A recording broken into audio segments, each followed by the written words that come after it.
جب آپ جہاد کرتے ہو تو شریعت نے حکم دیا ہے کہ عورتوں بچوں کو قتل نہ کیا جائے، لیکن جب بھی بم گرے گا آپ نے نشانہ تو دشمن کے فوجیوں کو بنایا، لیکن بم کے دھوئیں اور چھرے کہیں نہ کہیں تو پہنچیں گے. بم تو یہ تھوڑی دیکھتا ہے کہ بھائی ادھر پھٹنا ہے، یہ ادھر ادھر دائیں بائیں اگر کوئی بے گناہ لوگ گزر رہے ہیں تو ان کی قریب سے گزر جانا ہے. غریبی میں 2-4 معصوم لوگ بھی مر جاتے ہیں اس سے. تو انسانیت قتل ہوتی ہے، اس میں لوگ معذور ہو جاتے ہیں، گھر اجڑ جاتے ہیں. تو اس لیے علماء جو اصول فقہ کی کتابیں جنہوں نے صدیوں پہلے لکھی ہیں وہ کہتے ہیں جہاد میں تو خون خرابہ ہے اور اللہ کو زمین میں فساد پسند نہیں ہے، کسی بھی درجے میں پسند نہیں ہے. لیکن یہی جہاد بہت بڑی عبادت ہے جب فساد ختم کرنے کے لیے ہو، جب فساد ختم کرنے کے لیے. کیوں؟ وجہ اس کی ہے کہ اگر یہ جہاد نہیں ہوگا تو خون خرابہ رکے گا تھوڑی، اس سے بڑا خون خرابہ ہوگا. ابھی قریب میں اس کی مثال ہے، انہوں نے فائرنگ شروع کر دی، میزائل داغنا شروع کر دیے.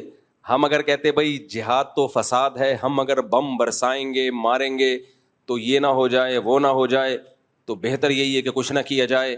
تو ادھر کچھ ہو نہ ہو، ہم اب تک اس دنیا کی مارکیٹ سے شارٹ ہو چکے ہوتے. تو اگر دشمن کا شر ویسے ہی ٹوٹ گیا، سلو ہو گئی اور دشمن نے ہتھیار ڈال دیے، تو شریعت بلا وجہ لڑائی کا حکم نہیں دیتی. بلکہ جہاد کے بارے میں جب ہم اصول فقہ کی کتابیں پڑھتے ہیں تو اس میں لکھا ہوا ہے کہ جہاد بذات خود، یعنی اول نظر میں دیکھا جائے، اول نظر میں، میرے اتنے اس سے بیان کو کلپ کاٹ کے نہ کوئی بنا دے، اتنی سی بات کو نہ چلا دیتے ہیں لوگ، پوری بات نہیں کر رہے ہوتے.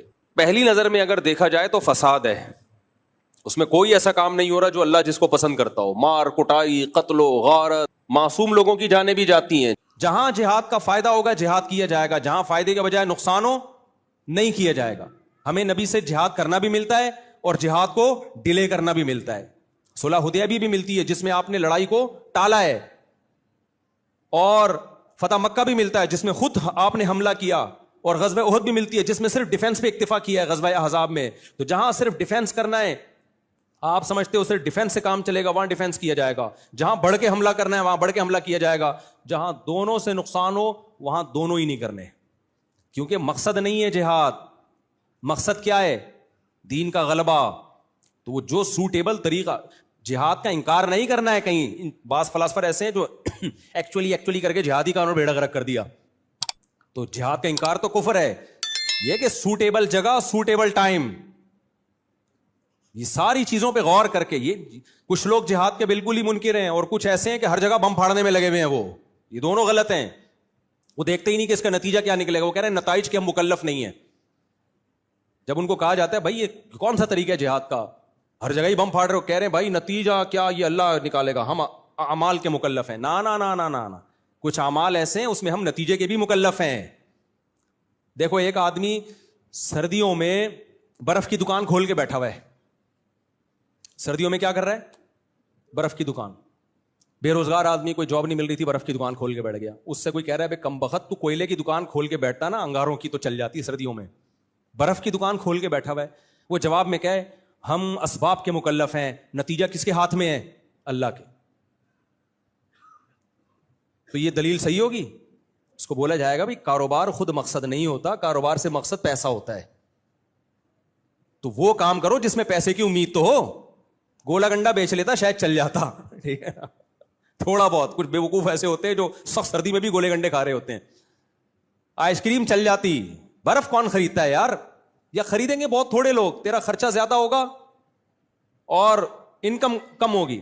تو ایسا ہی جہاد ہے، ایسا ہی تبلیغ ہے، اس میں مقصد کہ کوئی اس کا پازیٹیو ریزلٹ نکلے.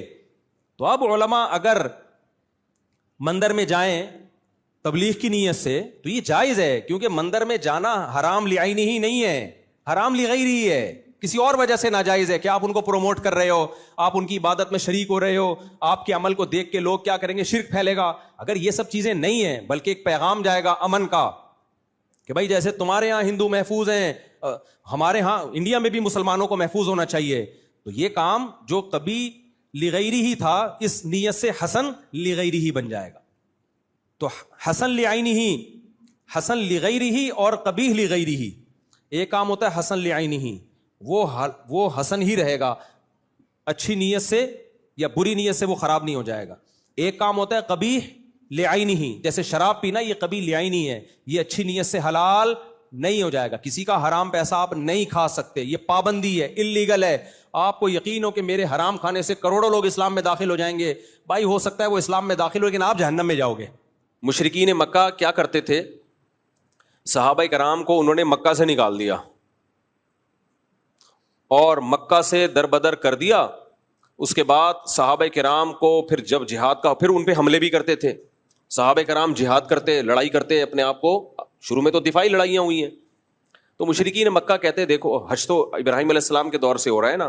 مشرکین مکہ کہتے دیکھو ہم کتنے نیک ہیں، ہم مسجد حرام کی تعمیر کرتے ہیں، حاجیوں کو ہم پانی پلاتے ہیں، اللہ کے گھر کے ہم رکھوالے ہیں، تم تو مدینہ میں رہتے ہو اور لڑائی کے علاوہ تمہارا کوئی کام ہے نہیں. تو اس پہ قرآن کی آیت نازل ہوئی، اجعلتم سقایۃ الحاج وعمارۃ المسجد الحرام کمن آمن باللہ والیوم الآخر وجاہد فی سبیل اللہ. اللہ کہتے ہیں تم مسجد حرام میں کی تعمیر، اللہ کے گھر کی تعمیر اور حاجیوں کو پانی پلانا، یہ بھی نیکی ہے یقیناً. کیا یہ نیکی اس شخص کے برابر ہو سکتی ہے جو اللہ پر ایمان لایا اور اللہ کی راہ میں اللہ کے دین کے لیے لڑ رہا ہے، وہ جو جان دے رہا ہے؟ یعنی اللہ نے بتا دیا کہ مسجد حرام کی تعمیر کو ترازو کے ایک پلڑے میں رکھا جائے، یقیناً بہت بڑی نیکی. لیکن اللہ کے دین کی سربلندی کے لیے، مظلوموں کے دفاع کے لیے جو جان دے رہا ہے، لڑ رہا ہے، اس کا ایک جہاد دوسرے پلڑے میں رکھا جائے، تو یہ والا پلڑا جو ہے اللہ کی راہ میں لڑنے والی نیکی کا پلڑا بہت زیادہ جھک جائے گا. تو مشرکین اپنے پوائنٹ آف ویو سے، اپنے اینگل سے دیکھ رہے تھے اور اللہ ان کو اپنے اینگل سے دکھا رہا تھا. سمجھ میں نہیں آ رہی میرا خیال ہے بات؟ میرا خیال ہے نہیں آ رہی سمجھ. تو ہمارے ساتھ پتہ ہے مسئلہ کیا ہے؟ کچھ چیزوں کو ہم گوروں کے اینگل سے دیکھ رہے ہوتے ہیں، مغربی تہذیب. کچھ چیزوں کو ہم اسلام کے اینگل سے دیکھ رہے ہوتے ہیں، پھر اسلام کے اینگل میں بھی کچھ کو اہل حدیث کے اینگل سے دیکھ رہے ہوتے ہیں، کچھ کو دیوبندیوں کے اینگل سے دیکھ رہے ہوتے ہیں، کچھ کو بریلویوں کے اینگل سے دیکھ رہے ہوتے ہیں. اب مثال کے طور پر ربیع الاول میں بتیاں نہیں لگائیں تو وہ عاشق رسول نہیں ہے، اس میں ہم اس کو دیکھ رہے ہیں بریلویوں کے اینگل سے، اور عاشق رسول نہیں ہے، ایک نمبر کا فراڈی ہے. کچھ کو دیوبندیوں کے اینگل سے دیکھ رہے ہیں، کچھ کو اہل حدیثوں کے اینگل سے دیکھ رہے ہیں، رفع الیدین نہیں کرتا کسی کام کا، اب وہ کتنا ہی نیک کیوں نہ ہو، ابے یہ تو حنفی ہے، یہ تو کسی کام کا ہے ہی نہیں. اور اگر رفع الیدین کرتا ہو تو پھر وہ دیوبندی اس کو دوسرے اینگل سے دیکھ رہا ہے، یہ تو یعنی مجتہد بنا ہوا ہے، کسی بجائے کسی مجتہد کو فالو کرنے کے یہ کیا کر رہا ہے، یہ خود مجتہد بنا ہوا ہے. تو وہ بڑی لمبی لمبی بحثیں ہوتی ہیں. تو ہمارا جو معیار ہے نا بھائی، اس کو سائڈ پہ رکھ دو. اس کو کہاں رکھ دو؟ مجھے یاد ہے ایک دفعہ کسی نے کوئی فتویٰ دے دیا اہل حدیث کے بارے میں ہمارے مدرسے میں کہ وہ اہل سنت والجماعت سے خارج جماعت ہے، یہ ان سے شادی بیاہ جائز نہیں، ان کے پیچھے نماز پڑھنا چاہیے. ہمارے استاذ نے ایسے کراس لگا دیا اس کے اوپر، ٹھیک ہے نا، کاٹ دیا اس کو اور فتویٰ لکھ دیا کہ بھائی اگر کوئی اہل حدیث متشدد نہیں ہے، اسلاف کو برا بلا نہیں کہتا، تو اس سے ہمارا اختلاف ہے ان سے چند چیزوں میں، لیکن وہ اہل سنت سے خارج نہیں ہے. یہ وہی اختلاف ہے جو اسلاف میں بھی تھے، صحابہ میں بھی تھے. بڑا نرم کر کے جواب لکھ دیا. تو جو تھے جنہوں نے وہ اتنا سخت جواب لکھا تو انہوں نے کہا نہیں اس میں تو یہ، اس میں تو یہ. انہوں نے بولا بھائی دین اپنی خواہشات کا نام نہیں ہے، جو جس کے اندر آپ کو جتنا اختلاف ہے اس کو اس سے زیادہ آپ آگے نہیں لے جا سکتے. آپ کو یہ رائٹ تھوڑی ہے کہ آپ ایک شریعت نے ایک معیار متعین، چونکہ جو اختلافی مسائل اسلاف میں ہو گئے ہیں نا، اسلاف میں جو اختلافی مسائل ہیں تو وہ اختلافی ہیں ہی اسی لیے کہ اس میں کسی ایک جانب میں بھی آپ کو شدت کی اجازت نہیں ہے. اگر ورنہ صحابہ میں اختلاف نہ ڈالتا اللہ ان مسائل میں. صحابہ میں اختلاف ڈالنا اس کی علامت ہے بھائی اس میں ایک رائے پر اڑنے کی آپ کو اجازت نہیں ہے. جب اللہ نے اختلاف ڈال دیا تو اس کا مطلب اس میں لچک رکھ دی اللہ تعالیٰ نے. اب جب اللہ نے لچک رکھی آپ کیوں توپے لے کے چڑھ گئے ہو ایک دوسرے کے اوپر کہ نہیں جی یہی ٹھیک ہے، اس کے علاوہ باقی سب کیا ہے، سب جہنم میں جائیں گے. تو ہم نے معیار متعین کرنا ہے بھائی قرآن و سنت سے، اللہ سے. اللہ تو قرآن و سنت ہی کے ذریعے بتائے گا نا. تو اس میں سب سے پہلا معیار اللہ کا کیا ہے؟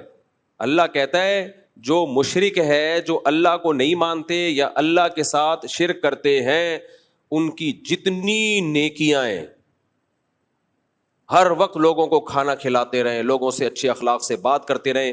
تو اللہ نے قرآن میں فرمایا کراماد اشتدت بہ الریح فی یوم عاصف. ایک راکھ کا پہاڑ ہوتا ہے نا، پہاڑ راکھ ہوتی ہے نا جو جل کے راکھ حاصل ہوتی ہے، کتنی لائٹ کتنی ہلکی ہوتی ہے وہ. اس کا پہاڑ ہو تو دیکھنے میں تو لگے گا بڑا وزنی, لیکن آپ پھونک ماریں گے وہ پہاڑ اڑ جائے گا. تو اللہ نے کہا کہ تم چونکہ اپنے اینگل سے دیکھ رہے ہو چیزوں کو, اس لیے تمہیں جو مشرک اور کافر لوگ ہیں ان کے عمل دیکھنے میں بہت اچھے لگیں گے, انہوں نے ہسپتال بنا دیے, انہوں نے انسانیت کی ایسی خدمت کی, لیکن وہ وزن میں میرے نزدیک بہت ہلکے ہیں. قیامت کے دن جب ان کو ترازو میں رکھا جائے گا, ان کا ایک پھونک ماریں گے اور وہ اڑ جائیں گے. اللہ نے یہ نہیں کہا کہ ان کا وزن ہے ہی نہیں, بلکہ اللہ نے کہا ان کا وزن بہت ہلکا ہے, وہ اس قابل نہیں ہے کہ ان کو بخشوا دے. ہاں اس قابل ضرور ہے کہ عذاب میں کمی کا ذریعہ بن جائے, اس قابل ضرور ہے کہ عذاب میں کمی کا ذریعہ, بخشوا نہیں سکتا ان کو. اور اللہ کی نظر میں جو سب سے بڑی نیکی ہے وہ کیا ہے؟ توحید, اللہ کے وجود کو ماننا اور اللہ کو ایک سمجھنا. حالانکہ انسانیت کی نظر میں تو کوئی یہ بہت بڑی نیکی نہیں ہے. اب یہاں ایک سوال پیدا ہوتا ہے کہ اللہ نے یہ اینگل رکھا ہوا کیوں ہے, اللہ تعالیٰ اس اینگل سے دیکھتا کیوں ہے؟ یعنی یہ کیا بات ہے کہ آپ اگر مشرک ہیں, اللہ کے ساتھ شرک کرتے ہیں, یا اللہ کے وجود جیسے ملحد اور ایتھیسٹ لوگ خدا کو مانتے ہی نہیں ہیں, وہ کہتے ہیں ہی نہیں ہے, سب آٹومیٹیکلی خود بخود سب کچھ چلا آ رہا ہے. تو سوال یہ پیدا ہوتا ہے کہ پھر ایسا وجہ کیا ہے, اللہ نے اتنا مضبوط موقف کیوں رکھا ہوا ہے, جس کو میں اپنی زبان میں موقف کہہ رہا ہوں. اللہ کی طرف موقف کا لفظ کی نسبت نہیں کی جاتی, لیکن آسان لفظوں میں سمجھانے کے لیے کہ ایسا کیوں اللہ نے یہ نظریہ ہے کہ بھئی یہ اگر تم کفر کرتے ہو, اللہ کے ساتھ شرک کرتے ہو, تو کوئی حیثیت تمہارے کسی عمل کی اللہ کی نظر میں نہیں ہے. کیوں؟ دیکھیں اس کی وہی وجہ ہے